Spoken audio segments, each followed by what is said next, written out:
एक बड़ी खबर मिल रही है। सबसे पहले आपको ये बताएं, मध्य प्रदेश में उपचुनाव का रास्ता साफ हो चुका है। उपचुनाव को चुनौती देने वाली याचिका को दरअसल जबलपुर हाईकोर्ट ने खारिज कर दिया। आपको बताते चले कि चुनाव आयोग को अब फैसला करना है। एमपी में 1 लोकसभा की सीट और 3 विधानसभा सीट है ऐसी जिस पर बाई इलेक्शन होना है। खंडवा लोकसभा की सीट है। इसके अलावा पृथ्वीपुर, जोबट और रैगांव विधानसभा सीट जिस पर उपचुनाव होना है, लेकिन इसको टालने की मांग की गई थी।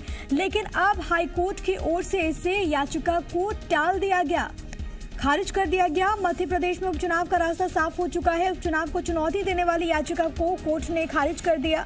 अब चुनाव आयोग को इससे फैसला लेना है। इससे संबंधित इस वक्त की सबसे बड़ी खबर आपको बता रहे हैं। आकाश मेरे सहयोगी तमाम जानकारी के साथ इस वक्त लाइव मौजूद है। सीधे का रुख करते हैं। आकाश, अब बाई इलेक्शन का रास्ता साफ हो चुका है, क्या कुछ कोर्ट रूम में हुआ, क्या कुछ यहाँ पर दलीलें रखी गई?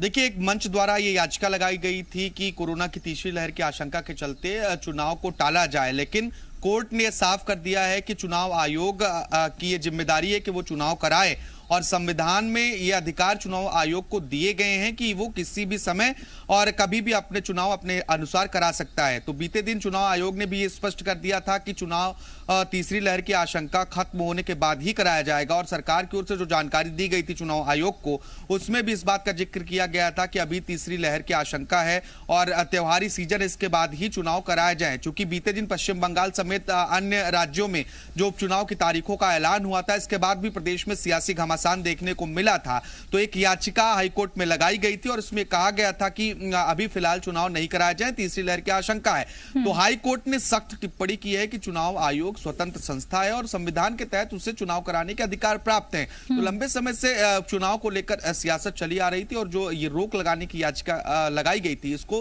हाईकोर्ट ने खारिज करते हुए साफ कर दिया है कि खंडवा लोकसभा सीट समेत पृथ्वीपुर, जोबट और रैगांव में जो विधानसभा के उपचुनाव होने हैं वो चुनाव आयोग अपने अनुसार ही कराएगा। इसमें हाई कोर्ट का कोई हस्तक्षेप नहीं होगा। हालांकि अभी कोई भी तारीखों का ऐलान चुनाव आयोग की ओर से नहीं किया गया है और लगातार इसको लेकर सियासत होती रही। राज्य सरकार की ओर से भी निर्वाचन आयोग में कहा गया कि फेस्टिवल सीजन के बाद बाई इलेक्शंस करवाए जाएं।